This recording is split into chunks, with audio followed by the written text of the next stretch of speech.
So welcome everybody. We're delighted that you're able to join us for Future of London's second video visit on the theme of district heating networks and decarbonisation. I'm Sophie Nellis, Research and Projects Officer at Future of London. For those of you who aren't familiar with us, we're an independent networking organisation which supports those working in housing, regeneration, planning and economic development. And we work with both the public and private sectors across the capital. Thanks to our fantastic sponsors, Arup, Lansec, Montague Evans and Pollard Thomas Edwards, in 2020, Future of London is bringing you a series of events looking at how public and private sectors can work together to achieve net zero. Overall, our programme will consider how the transition to a zero carbon London will affect nearly all aspects of our lives, from the fuel we use through to the behaviours that we need to change and how we're going to pay for it all. Today, we'll be taking an in-depth look at energy, in particular district heating networks. This is a critical topic to explore as local authorities grapple with how to heat and cool neighbourhoods at the same time as reducing their CO2 emissions. District heating can be one of the solutions, but how does it work in practice? And what are the benefits for councils, for residents, and also for decarbonisation?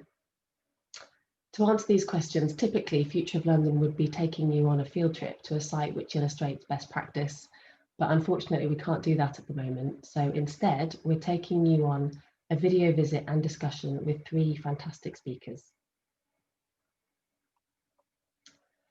So by now, you'll all had the opportunity to watch the videos about Bunhill 2 and GreenSCIES, which stands for Green Smart Community Integrated Energy Systems. We chose Bunhill 2 Energy Centre in the London Borough of Islington because it's the first of its kind in the world. It provides a blueprint for decarbonising heat, reducing heating bills and carbon emissions, while improving air quality and making cities more self-sufficient in energy. But we've also chosen Bunhill 2 because it's a good illustration of how the borough's energy strategy has evolved since 2012, when Bunhill Heat and Power first started supplying heat and hot water. I'll shortly be handing over to Rodrigo Matabuena from Islington, who will explain why Bunhill 2 is a world first and outline some of the key milestones in the Council's energy strategy over the past few years. We'll then hear from Costello from Cullinan Studio, the architectural practice that designed Bunhill 2. Carol will share with us some of what they learned from the stakeholder engagement that they did around this project, and explain some of the challenges that come with designing new, unusual infrastructure in local communities. And finally, Catarina Marquez from London Southbank University will tell us about GreenSCIES, a new project that she's working on with Islington and a number of other partners, including Cullinan Studio. So before we get started, there's a couple of housekeeping points. First of all, please rename yourselves if you can, so that we can see your first name and surname, just because sometimes it's not clear from the names that people log in with who they are. You can do this by opening the participants box in the black toolbar, finding your name, then clicking on More, and then clicking on Rename. For the first part of this session, please keep your video and audio off. When we get to the Q&A, we'll invite you to turn your videos back on. To ask a question during the Q&A, please raise your digital hand and then FOL will turn your audio on, and we'll explain how to raise your digital hand when we get to the Q&A. You'll find a link to an interactive sitemap in the chat, which you might find a useful tool to refer to during the discussions with our panelists. And finally, do get involved in social media using the hashtag #NetZeroLondon. So now I'm going to hand over to our speakers, who I'm going to ask to briefly introduce themselves, and then we'll start our panel discussion. So we're going to begin with Rodrigo. If you could introduce yourself, Rodrigo.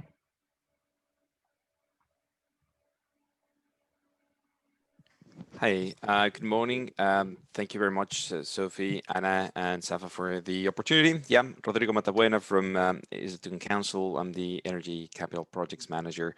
I'm in charge of new heat networks development across Islington. And yeah, all any energy efficiency projects for the council. So very happy to be here, and more than happy to answer any questions that might arise during the presentation. Okay, that's great, thank you. And Carol? Hi, I'm Carol Costello from Cullinan Studio. I led the concept design for Bunhill 2 Energy Centre, and Cullinan Studio has also worked on other energy centres and district heat projects. Brilliant, thank you. And Catarina? Hi, good morning, everyone. I'm Kittylina Marquez from London Southbank University. I'm a senior research fellow, and I'm also the project manager for the GreenSCIES project that is developing the design for a smart local energy network in Islington. Thank you. Okay, thank you. So Rodrigo, we're going to start with you. So could you tell us about Islington's energy strategy and how it's changed since Bunhill Heat and Power in 2012? Sure. Well, it has changed a lot in the last year or so. Basically, as you probably have heard, back in June last year, in 2019, Islington, along many other councils across London, declared a climate emergency. As a result of that, we have been working already in our new renewed energy strategy for the borough and for the council, but because of the climate emergency declaration, obviously we had to take a different approach, a much more ambitious approach, and basically we came up with the 2030 zero net carbon targets. So the plan is to become a zero net carbon borough by 2030. So the energy strategy that it will be published in a couple of more months. It's coming along with a zero net carbon action plan, which outlines the strategy that we'll be following to get to this point, to get to these zero net carbon targets. For us, district heating is a core component of the decarbonisation of the borough. We believe in the electrification of heat. We believe in stepping away from fossil fuels. So and one of the main components of this transition, it's one of the key elements of this transition is our heat networks. The reach and the scope that of heat networks and the level of the flexibility that they have, is huge compared to any other decarbonisation options. So we believe in this, and the work we've been doing around heat networks since 2005, 2006, when we started the whole journey that led us to Bunhill 1 in 2012, and then took us to Bunhill 2. We started Bunhill 2 in 2015, and then now GreenSCIES in 2020. So basically, all this work is because we believe in the flexibility and the value of heat networks. We're creating infrastructure at the end of the day, which is not only this infrastructure will add value to the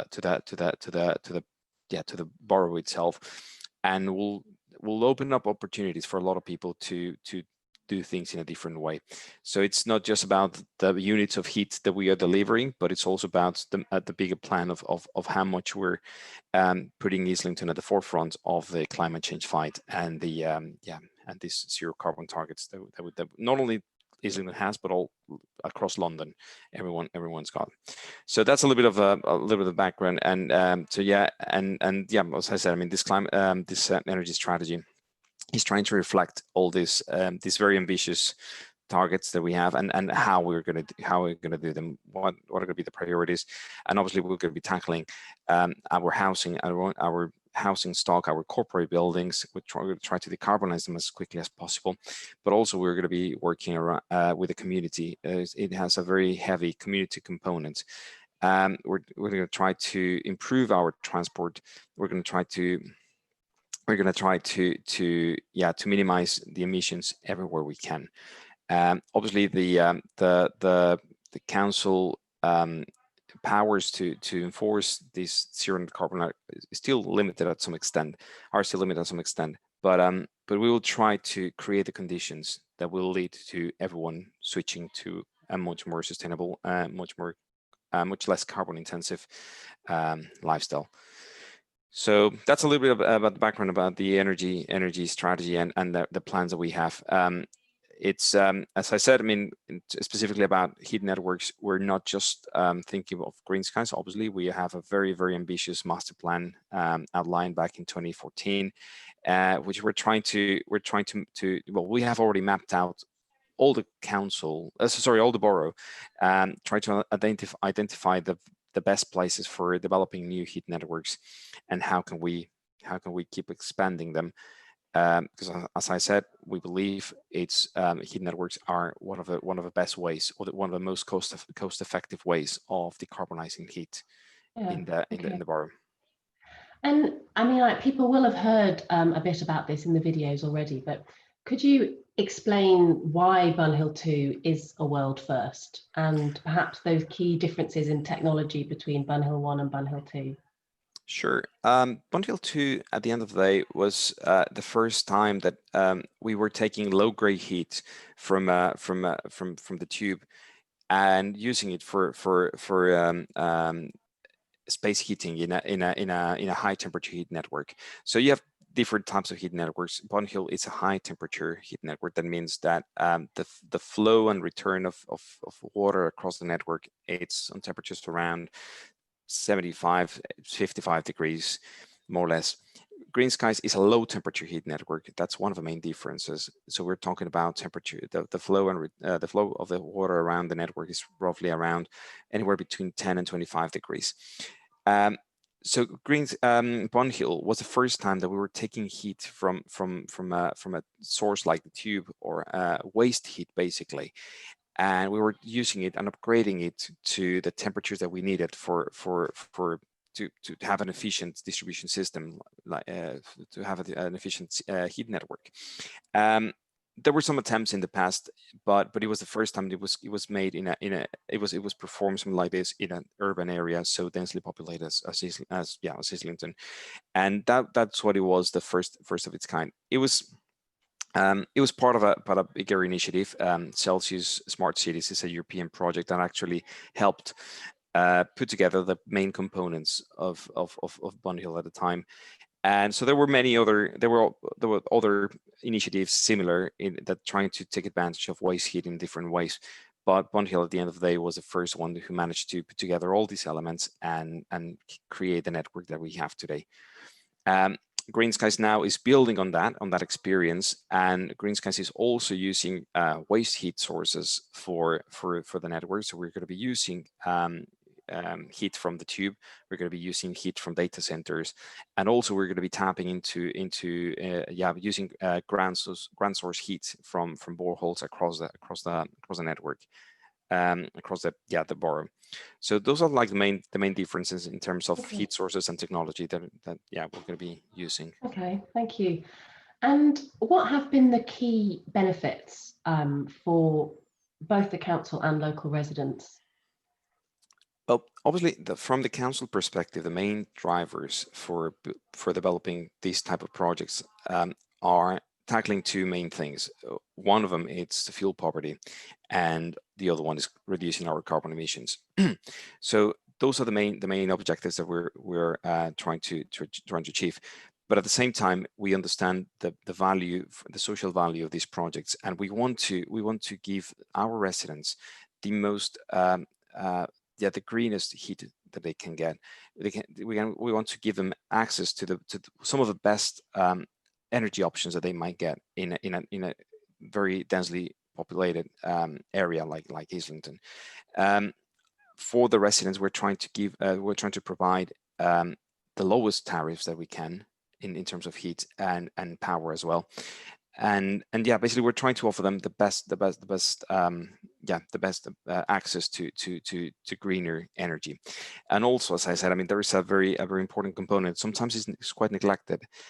building this type of infrastructure will put Islington at the forefront of the adaptation to climate change, so that it will make Islington, the people living and working in Islington, to be in a place that yeah, it's offering better conditions than other areas in London.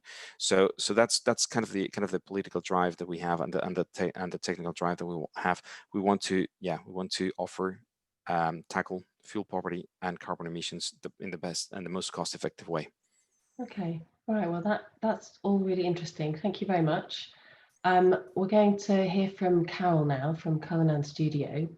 So Carol, Cullinan Studio designed Bunhill 2. So what did you find were the big challenges that you faced when you were designing this new, and as people have seen in the video and the images, you know, quite striking infrastructure within the local community? Well, it's interesting because when the project started, it was probably a quarter smaller than the actual size of the building. And if people can remember what it looks like in the videos, it's about 3 stories high, which in the context of the city road isn't that high because it's surrounded by tall buildings, but it's a fairly big structure. It is something that people will notice.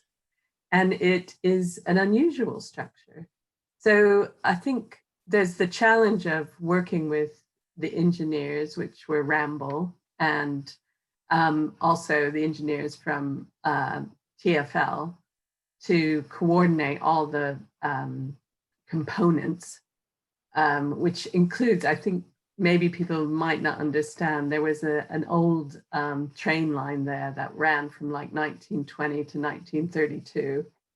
And the remnants of the old station were still there, which were not listed, but people were unsure about keeping that element of heritage. But basically, the kind of remnants of that station acted as a ventilation shaft for the tube and also a fire escape for the tube. So one of our first jobs was to go down into that shaft with the engineers and have the reality of the force of air coming up from that. So we're designing this enclosure around quite complicated kit, which the engineers themselves are kind of developing as we're going along through the process. And in parallel to that, we are talking to the local community and the planning department about, you know, what this is, explaining what it is and what will it look like.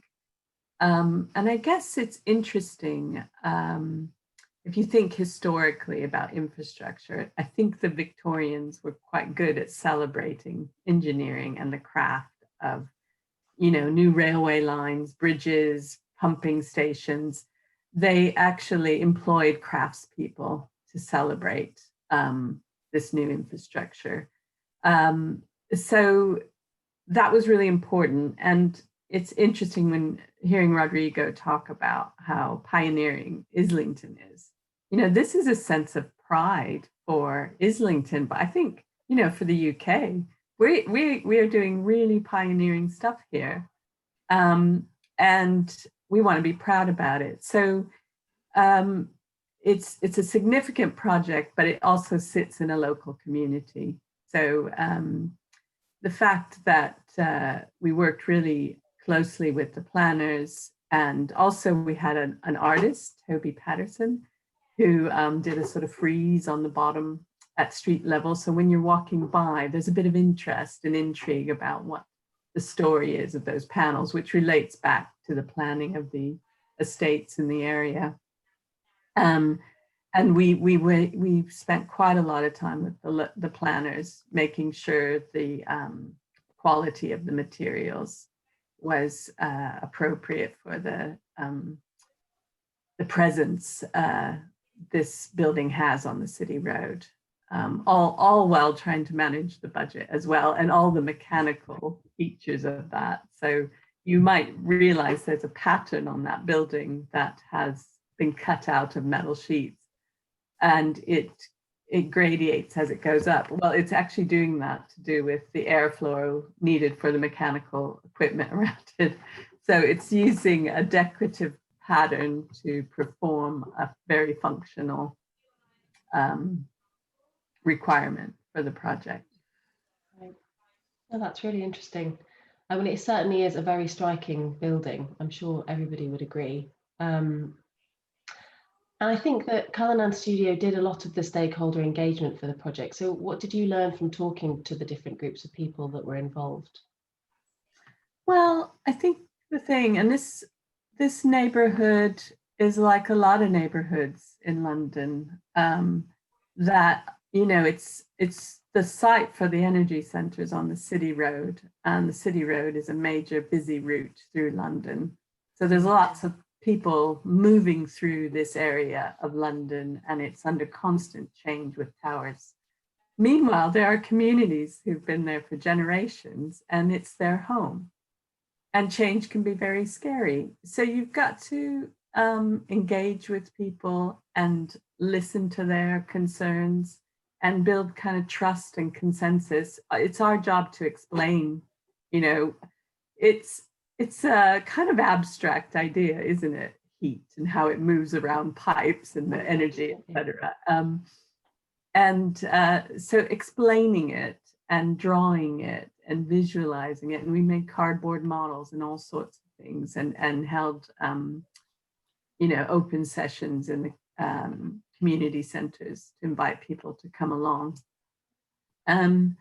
It's just really important, and the more engagement we can get from the local community, the better, because they always have good ideas, and we want to incorporate those into the building. So yeah, we see community consultation as essential and actually a very positive process that usually, I think almost always, makes the design better and richer. Yeah, absolutely. And I think you mentioned to me the other day that the building's actually going to feature an open house this year. It is. So if anybody wants to come along on the 19th of September, we're not going in the energy center, but we will be there, and you can have a good look at the quality of the build and ask any questions. And there'll be representatives from Islington Council there as well.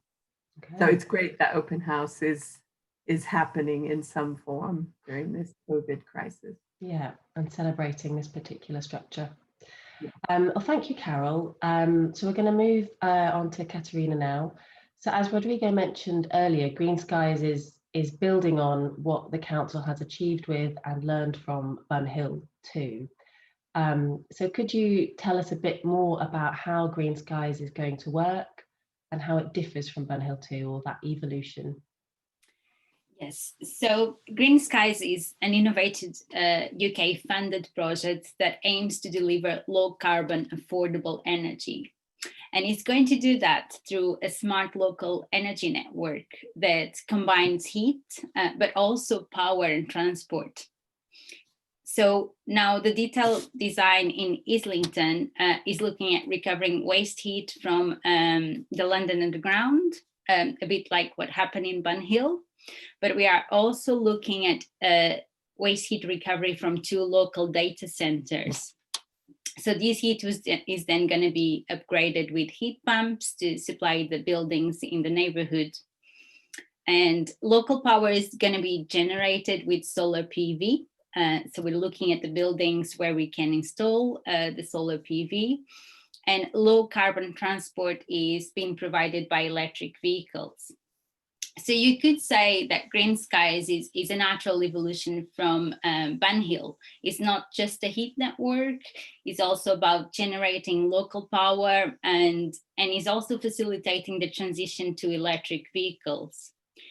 So we want to deliver this system that delivers low carbon, low cost energy to the local community, and we want to develop a system that is constructible, that is investable, and that it can also be replicated elsewhere in the UK. So we are also working with the West Midlands Combined Authority and with the Sheffield City region looking at how we can replicate this GreenSCIES concept in these areas that have different heat sources. For instance, in the West Midlands, we're looking to recover waste heat from industrial processes, and in the Sheffield City region is going to be from mine water. So the idea is to take this concept and apply it, not just in London, but in other urban areas in the UK and possibly beyond. Okay, that's interesting. And I guess every area is a different context and has different potential heat sources. So you want a system that could work in quite a kind of diverse way, I suppose. Yes, that's exactly it. Yeah. And so as we've heard from Rodrigo, so Bunhill's primary intention was kind of tackling fuel poverty back in 2012. So from a local community perspective, what are going to be the key benefits of GreenSCIES, and how can local communities be involved in GreenSCIES? Okay, so obviously the main benefit for the local communities is having access to low-cost clean energy, and that's partly generated locally, and is also about improving the local infrastructure, and for instance having access to more electric vehicle charging points.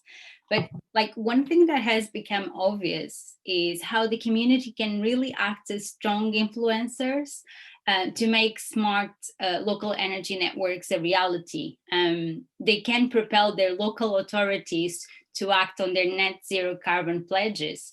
So that is very powerful. And so the local community is at the forefront of the project. So we want the local community to co-design GreenSCIES, and early engagement is crucial to achieve that.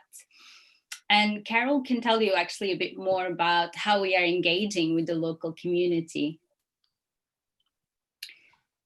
Does that Carol, mean? would you like to chip in here? Shall I jump in? Yes. Yeah, that would be great. Well, what's interesting is doing consultation during a pandemic. And we've been doing it online. And we've all been a little nervous about how that was going to go. And there's been a lot of planning and preparation. We're working with Carbon Data Resources, who are experts in consultation as well. I would say I'm surprised at how well it's gone. And there's something interesting about people logging on, and they're in their living rooms, etc. But so are the architects. And there's a kind of leveler about everybody being in their little square box on the screen at home that I think made it maybe less intimidating for some people, and also maybe easier for some people to come to, to log on to their computer than maybe come out to a community hall at night or whatever. Mm-hmm. So that's been really interesting, regardless of the project, how we do consultation and design in this changing world of ours. And I think there's some good things about that should carry on to the future, that we should maybe have that blended opportunity for face-to-face consultation and consultation events, but also people to access maybe an online one. Yeah, this is something, the community engagement in a kind of online world is something that Future of London has run a few events on recently, and it is a really interesting topic. Yeah. I would just say a little bit about what we're doing on GreenSCIES, which is, we're working with the community. And basically one of the barriers to district heat projects can be the cost and disruption of street closures, because generally you dig up the streets and bury the pipes. And we've actually trying to kind of prove through a concept, through research, about what would it be like if some of these pipes were above ground. And there are precedents for this around in the world. I mean, the Germans are quite good at doing these sorts of things, and or expressing kind of infrastructure. But we're also looking at other issues, how do we make our streets more walkable? So we're trying to look at ideas where you might raise pipes above ground and put them in planters with plants, or have them cross roadways with kind of living wall greenery covering the structures. And And it is challenging people to think about our streets and our future. There might be places where these, if you did this, the pipework would displace some parking. And then it's you know, our streets are crowded in London, and particularly Islington, which is a very dense borough. It's challenging us to say what's most important to us. Can we think of doing things differently for the sake of the planet? Yeah. Okay. Yep. And sorry, Rodrigo, did you want to add? Yeah, and something I just wanted to mention as well. I think one of the key things around GreenSCIES is that we're stepping away from the traditional heat network model, in which you can see it as a linear system, right? You have a energy center where you're bringing in energy from gas or whatever source you want, and then you're distributing in a linear way heat to your different connections. So GreenSCIES is more about creating a loop that basically it is embedded in the local community, and it's about sharing existing heat and existing energies and different energy sources in the local area. So we're harvesting energy from the sun, we're harvesting energy from the ground, but also we're reusing and recycling heat from the vent shaft of a tube or from data center. So it's about sharing. It's about balancing the different loads of cooling, heating, and understanding how mobility works in the local community. So the concept of the local community is paramount for GreenSCIES. So whatever design we may come up with, as beautiful it might be from a technical point of view, has to reflect the local needs and the local desires of the people, of the local people. And it's not only the residents, but it's also the people using the system, the people transiting through London, through Islington, in the areas where GreenSCIES will be. It's understanding the desires and the objectives of the council as well as an institution, what the political challenges and the political ambitions for the borough. So it's trying to understand all these elements that are acting in the local area, in the local community, and then feed them back into the design. And yes, with local residents, sometimes, heat, when you talk about heat, is not, well, it's not one of the sexiest topics. No, I've never managed to engage in long conversations talking about heat. But the thing is, you will be amazed about how relevant this is for a lot of people, how aware they are about the obviously about climate change in general, about carbon emissions, and also the heating sources that they would use, and it's a real concern for a lot of people. So having this direct chat, this direct communication channel with the local residents, it's not only essential, but it's also very, very mind-opening about understanding better the context and the reasons why we're doing all this. Okay. Well, thank you, Anna. Just before we finish our panel discussion, I wanted to ask Catarina about the partnership behind GreenSCIES, because it's the heating and cooling group in the School of Engineering at London Southbank University that is leading the GreenSCIES project, but you're working closely with Islington and a consortium of other partners, including Cullinan Studios. So could you explain a bit how this partnership works and why a cross-sector approach is so beneficial to this particular project? Yes, so in total we have 15 partners, so it's quite a large consortium. We also have Transport for London involved, and several specialized SMEs and even large companies. So the consortium partners, they really have complementary expertise. I mean, in large infrastructure projects, on heating and cooling networks, but also on renewable energy, on artificial intelligence, on how to control the whole system, on transport, even on developing new business models and engaging with the local community. So it's kind of these combinations of skills that is key to deliver such an ambitious project. And the best part is it really is super enthusiastic. It helped that most of the partners were involved in the feasibility study last year. but new partners fitted right in. And that's no mean feat, considering that the project started in March and all our meetings have been held virtually. So it's quite incredible how the team is coming together, and all the fantastic results are coming out just of 6 months work. Yeah, right. So you've had to work as the consortium virtually and also do the online community engagement. So it has, I guess, been a bit of a shift, like all of us have had to adapt in the last 6 months. Okay, well, thank you all very much. All of your contributions were really interesting.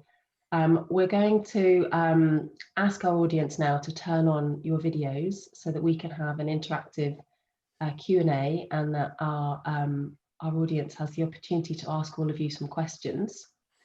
So if everybody could turn on their videos, that would be great.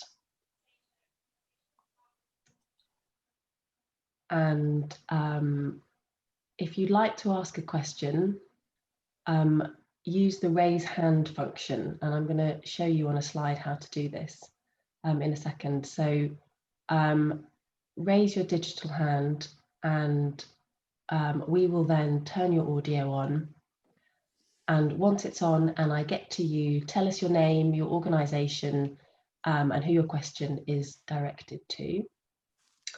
So to raise your digital hand, in the black toolbar at the bottom of the screen, you'll see the participants button.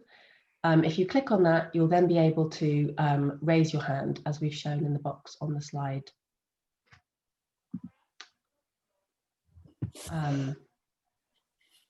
So yeah, this is your opportunity to ask our panelists whatever questions you'd like to ask them.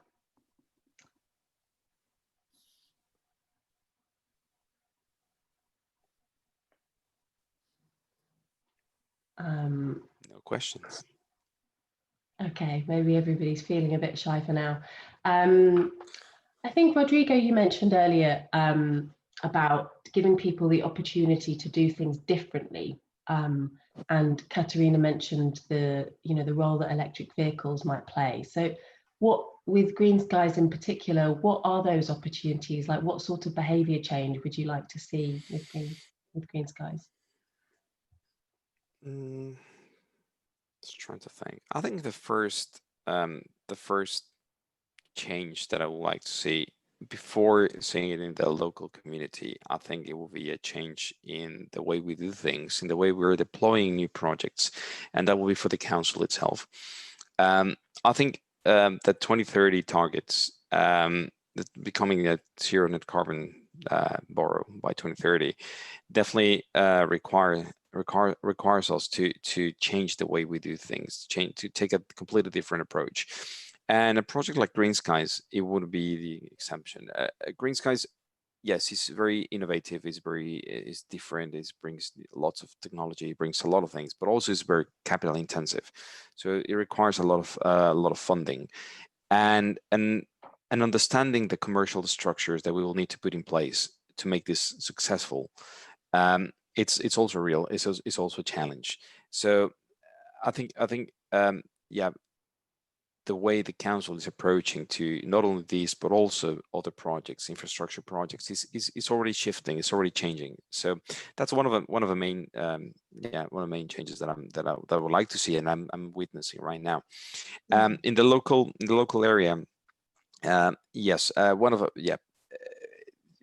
I said before, I mean, a lot of people, talking about heating is not very engaging. It's not a sexy topic, but a lot of people will understand about how much they need to pay, how much they need to, how they understand about comfort, and they understand about how much that comfort is costing them. So we need to engage with people in a way that they understand that the resources that they are using are coming from somewhere else in the local area. And if we want to have a much less carbon intensive community, what do you do, what you consume, it's also affecting in a much wider scope. So that sort of communication, that sort of understanding of what I do is goes beyond my four walls. It's a type of engagement and type of change that personally, I think it's going to happen, and yeah, I would love to see happening. Okay. Yeah. Yeah. And is there anything you'd like to add, Catarina? Well, Rodrigo did answer that question really well, but I mean, in terms of having all these infrastructure for charging electric vehicles, hopefully would it really help with the transition. It will help people either buy more electric vehicles or using car clubs for small journeys. I mean, one of the things from the technical side that we are also looking at is at vehicle to grid charging. So basically using bidirectional charging batteries that can feed back into the grid. So this is one of the innovations on the project. And all of these features are going to give a better offering to the community. We are looking at different business models. It's a bit early on in the project, but we can look at how we can provide heat and mobility as a service. So as an offered package to people in the borough. So there is a few innovations that I think will become a bit more clear as we develop the project. Yeah. Okay, thank you. I think we have a question from Nick Blackmore. So Nick, would you like to tell us your organisation and who you'd like to ask your question to? Hi, I'm Nick Blackmore from Inner Circle Consulting. I've got a question for Rodrigo. Hi, Rodrigo. I mean, I think the project is recognised as groundbreaking, and I think there's a number of things about it that really show how councils, with their social responsibilities to communities, can deliver projects that maybe the commercial sector doesn't. I think my question really is that as a leader, Rodrigo, and as the team, for what lessons would you say for other councils that are looking at doing such kind of cutting edge projects? And what suggestions would you give of challenges they're going to meet and how to work through them? For other local authorities that would like to go into something like this, I think one of the first, in order to take off the ground a project like this, you need to have several things in place. But one of them, probably I would say the most important one, will be the political backup of the organization. So for a local council, it's not just you don't need just the buying of the of the council itself, but also from the politicians. And once you have that in place, it's way much easier. These projects obviously are complex projects, and as I said, I mean, they're capital intensive and they take a long time from the conception to final delivery. It will take it's a long process. So having the political backup since the very beginning is essential, because people will change. So people will be changing jobs, people will be coming in and out, but if you have like a very clear direction, then it's much easier. And yes, once you get that, I mean, then obviously trying to build from the community itself, and understanding the local needs and why you want to do this, and you don't have to invent the wheel. I think for Islington, we've been through a very long process since as I said at the beginning, since 2005, 2006 is when we started discussing the first business cases around Bunhill 1. And it took us 6 years to put it together and come up with the project in 2012. And comparing Bunhill 1 to GreenSCIES now, it's a completely different story from a technical point of view. But for us, it was kind of necessary to go building up from smaller to medium to bigger. And for new organizations, they might not have to go through the same process, because there's much more available now. There's much more solutions that are already being tested and improved. But once again, I think the most essential component is the political buying and political backup, and then you can start drawing from the scratch the solution that you want to implement. Okay, well, thank you. There's a question from Shadia Snelling in the chat, which I will ask. I think I'll go to Carol first of all, but Catarina and Rodrigo, feel free to chip in afterwards. So Shadia has asked, what is the demographic of those that have engaged in the process through the consultation that you've done? Well, they represent the local community, and always with consultation, you try to urge people to come along. I think sometimes it's harder to get people to come along who are maybe in their teens, or they're just not interested in spending their time at that type of consultation method. But I think it's been pretty representative of the people who live in the area. I don't have the actual statistics for that demographic, but it's probably something we can collect as we go through the GreenSCIES consultation. Okay, and you mentioned earlier as well about the community bringing really good ideas to the Bunhill consultation. I mean, do you remember what one of the particular kind of ideas that the community brought were? I think because we knew we had an artist on board, but how is that going to work? Starting with a blank page. So the fact that it became this kind of abstract idea about the planning of those estates around the area and the location of it at eye level definitely came out of that consultation process. Okay. I think we have another question from Camilla Ween. So Camilla, if you'd like to tell us who you are and who you'd like to ask your question to. Yeah, hi, my name's Camilla Ween. I'm an urban designer, architect originally. My question is about whether, I think it was Catarina described the GreenSCIES project as a sort of loop system, but it seemed to me that the loop was mostly about looking at lots of different sources. And I'm just wondering whether there's been any sort of thought about how that loop might be extended to sort of engage local businesses so that they could actually benefit from the sort of loop. So supporting local business in some way or another. No, absolutely. So obviously we are working with Islington Council, so we're looking at connecting council estate buildings, but also connecting as many commercial buildings as we possibly can. And part of the consultation with the local communities to engage with residents, and all the commercial properties in the region as well. We have one partner that's actually looking after customer engagement, and they are literally knocking on doors and explaining about the project and really trying to get as many people involved that are within the neighborhood of these heat sources, because the cost of trenching is so high. I mean, Carol explained that we're looking for options above ground, but still the cost of the network is significant. So we need to look at buildings that are within the neighborhood of the heat sources. And yeah, that's the main idea. I don't know, Rodrigo, if you want to come on this one. Sure.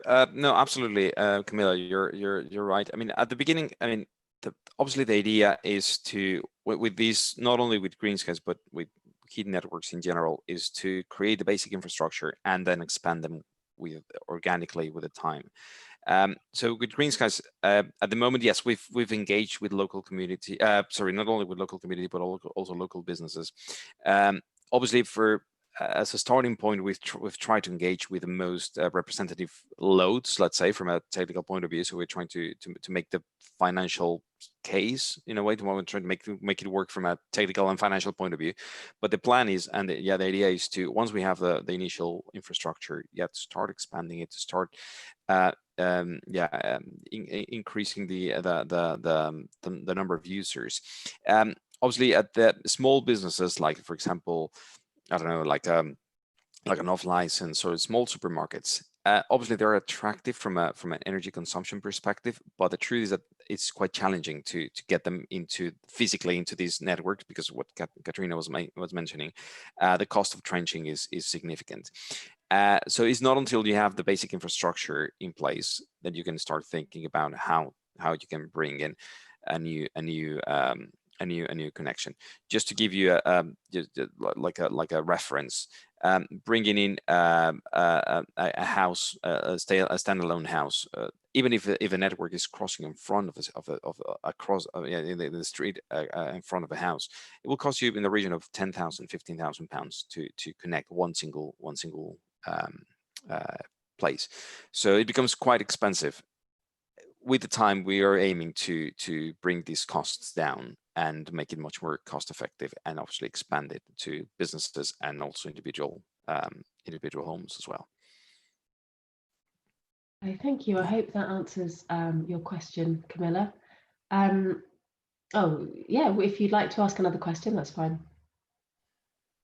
Not so much another question. It was just more about whether is it possible to use the energy effectively that you're capturing in, say, local business processes, as opposed to just heating the building. So like converting it to some form of usable energy so that you could reduce, say, energy costs for a particular small scale manufacturing process or other office process.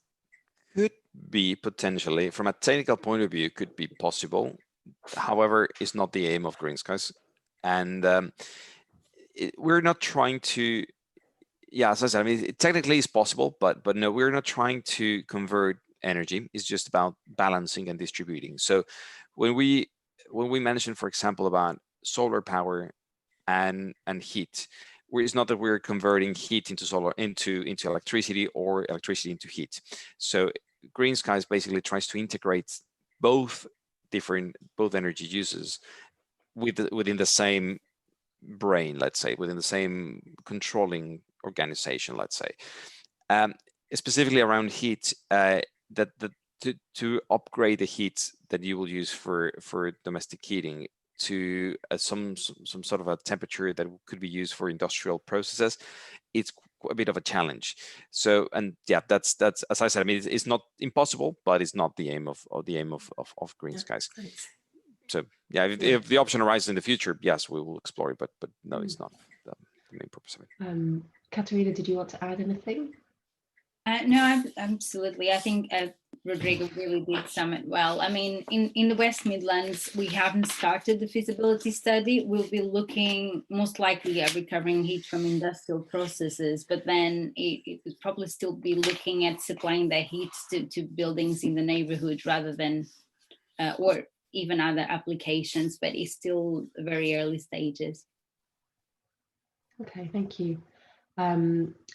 I was wondering, I mean, you mentioned, Carol, the online engagement, and Catarina, the kind of online working practices with the consortium. So I was wondering if the pandemic is going to change both the design elements, perhaps, of GreenSCIES, but also how you roll out the system, whether the last 6 months has changed any of your thinking about this. Will I have a go at that one? Yeah, sure. I think, and this kind of touches on the other questions, while we're looking at where infrastructure will be placed physically in the neighborhood, we're also trying to join up with other projects that Islington has. And we know that one thing that's come out of the pandemic is people-friendly streets, which also aligns with, I think, previous transport plans to get us all walking and cycling. But we also know now that our health is, well, if we don't have our health, we've got nothing, you know, literally our economy stops. So the opportunities for these routes potentially to be integrated in a smart way, because the worst thing any community wants is, oh, we're digging up your street to put a cycle lane in, or we're putting pipes in, or now we're going to put electric vehicle charging points in. Let's see how we can work together, anticipate this change and integrate it. So that's been a key part of the research, and definitely COVID probably has affected that, the ambition to get walkable streets and cleaner air, which GreenSCIES energy would provide. Yeah, okay. Catarina, I don't know if you had anything you wanted to add to that. I mean, just in terms of, like, you know, the day-to-day running of the project, actually having the meetings held virtually is working really well. Obviously, we're looking forward to have face-to-face meetings. We expect that more to happen next year. We also did, the project was originally 2 years, and we extended for another 3 months, just to give us a bit more flexibility to deliver the project, you know, in light of COVID-19. And we also produced a GreenSCIES video, which was never part of the original scope of the project. And this is a way to reach out to the local community to promote the project more widely. So we are adapting as we go along. And actually, we're coming up with more deliverables because of that. So it's actually working really well. Okay, that's great. Okay, and I had a question from one of my colleagues, Anna, Future of London. So in terms of the net zero ambition, what are the key challenges when building district heating networks in London particularly? And are there different challenges in different parts of the capital?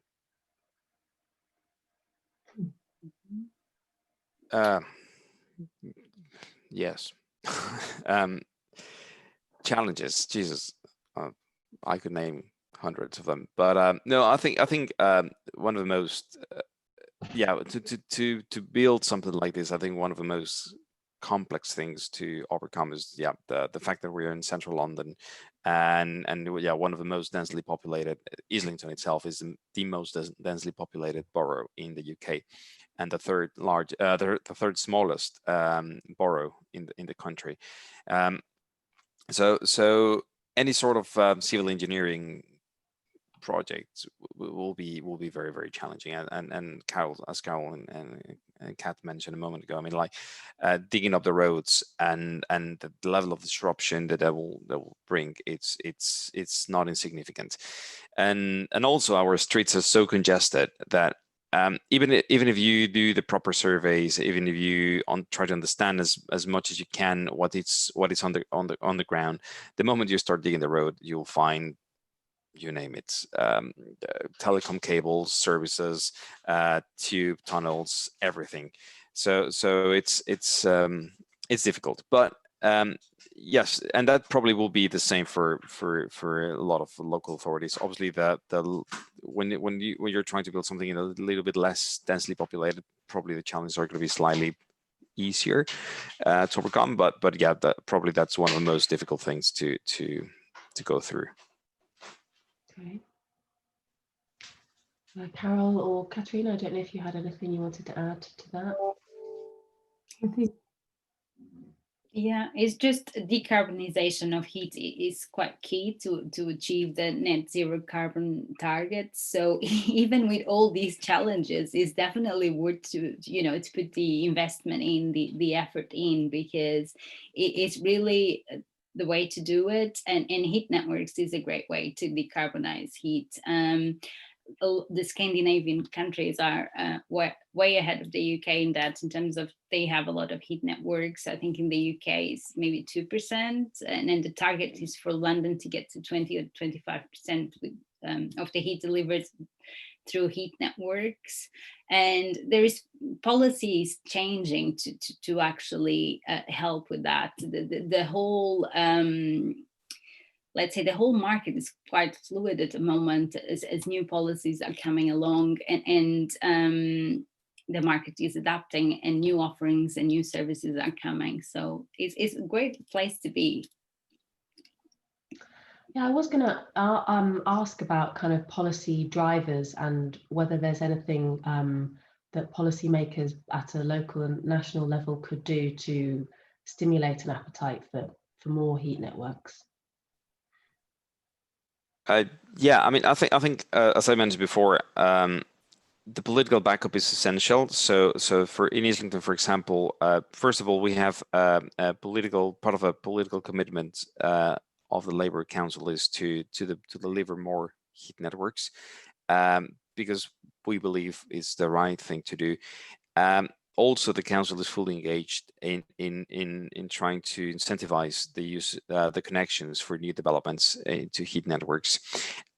London as a city, I mean, GLA, definitely they believe in heat networks as well, and they have launched a number of policies and programs to incentivize the uptake of heat networks. And the UK as a country as well, I mean, they have several programs directed to alleviate some of the barriers, some financial constraints for local authorities and the private sector as well, for the delivering new heat networks. Just as example, I mean, they have the HNDU, the Heat Network Delivery Unit, and the Heat Network Investment Project.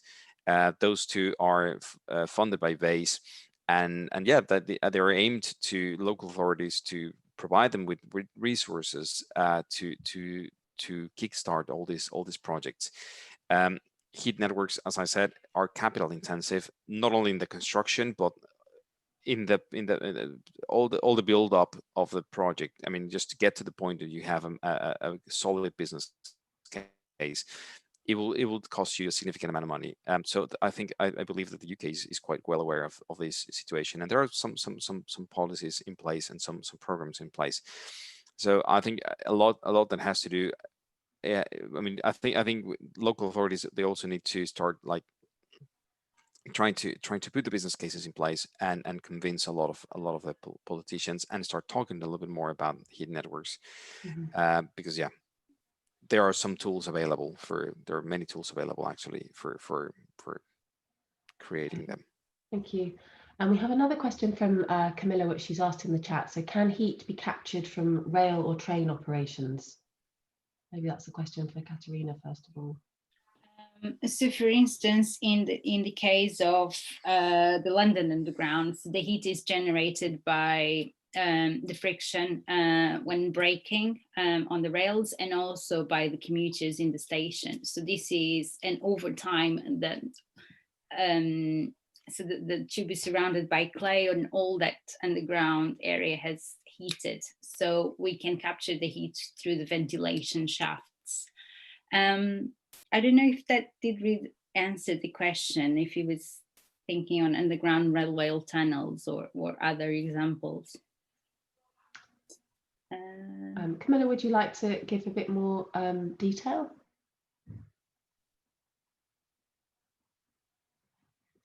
You're mute, Camilla. Sorry, yeah, there was a panel over my unmute button, I couldn't see. No, what I was thinking of was rail out in the country, where obviously mostly the heat of stuff like friction and braking at stations is dissipated just into the air. But is it possible actually to try to capture that, or is it too complicated and inefficient? I think in that case it would be, because the majority is lost to the environment. It's not necessarily easy to capture. With underground tunnels. It is, yeah. We have that ventilation shaft. Yeah. Thank you. Okay. Okay, and I had a final question, maybe for Carol at first. Just thinking broadly about the net zero ambition in energy, how you think the public and private sectors could work better together to achieve this? Well, I mean, one thing I was just thinking of the previous question about how, net zero, obviously this district heat, low temperature, ambient loops, etc., are just one part of the equation. We have a huge amount of building stock that's very energy inefficient. And if we want to reduce the demand for heat, we need to improve that stock. So for developers, it's how they can work more collaboratively, I suppose, with local authorities about delivering the types of. Yes, sorry, you got cut off after you talked about developers working more closely with councils. Yes, just thinking about the challenge we have with our existing building stock, and we know to meet net zero, constantly using new resources to build new is not the answer. So we've got to find a creative way to retrofit our existing buildings and be creative with money and profit, etc., to do that so that we can reduce the demand and also make just decent homes for people to live in into the 21st century. Okay, and Catarina or Rodrigo, do either of you have any thoughts on sort of public and private sector collaboration in terms of energy? Oh, sorry, Kat, Rick, go ahead. no, I was going to say, I think, yes, there is a very good opportunity. I mean, it's not public-private partnerships are not new. I mean, they've been around for quite a few centuries now, and yeah, so definitely in energy. Yes. Yeah, I see a big opportunity there. Something that is good, specifically around heat, is that there is coming some legislation, some regulation. We still don't know exactly when, but we know it's coming. I mean, the gas sector and the power sector are heavily regulated, and that regulation gives a lot of certainty to the private sector to invest and to deploy new infrastructure and measures. That's happening, will be happening in the near future for heat, which I something I personally welcome, and I think that's going to open up the possibility for more partnerships and stronger partnerships between the private sector and local authorities. So yes, definitely, I believe there is a good opportunity in the future. Okay, Catarina. No, I think Rodrigo covered it. It's really key to engage all the stakeholders from the industry to local authorities to universities that can bring some of the knowledge and exchange it. So it's key to bring all parties together to make this work really. Okay, well, thank you to everyone for all your comments and questions. I'm going to start bringing the event to a close. But before I go, I'd like to tell you all about Future of London's first ever digital conference week in October. We're really excited about the programme for the week, which is tackling some more of these tough questions, some of which have been raised today, but questions like how can we fund net zero and what do we need to do to inspire and encourage the behaviour change that's required if we're going to meet our ambitious climate targets. And we're also really excited about the fact that it's a digital conference. This means that we can welcome much larger audiences than our usual 120 or so delegates. And we can hear from people not only from across London, but from across the UK and from even so far afield as California. So I hope you'll be able to join us in October, and you can tell us you're interested in coming by registering on our website, and the link for that is now in the chat if you'd like to do that now. But yeah, thank you again for coming today and for all your interesting and insightful comments. Thanks to our brilliant speakers, Catarina, Rodrigo and Carol, and also to my colleagues Anna and Safa, who've been working very hard behind the scenes, and our sponsors, Arup Lansec, Montague Evans and Paula Thomas Edwards. We will be sending you all a feedback form about the event, and we'd really appreciate it if you could fill it out. It helps us plan our future events. But for now, it's goodbye from me and our speakers, and goodbye from Future of London, and we hope to see you again at another event soon. Thank you very much. Thank you very much, Sophie and Anna and Safa for the opportunity. Yeah, it was a pleasure. Thank you. Thank you.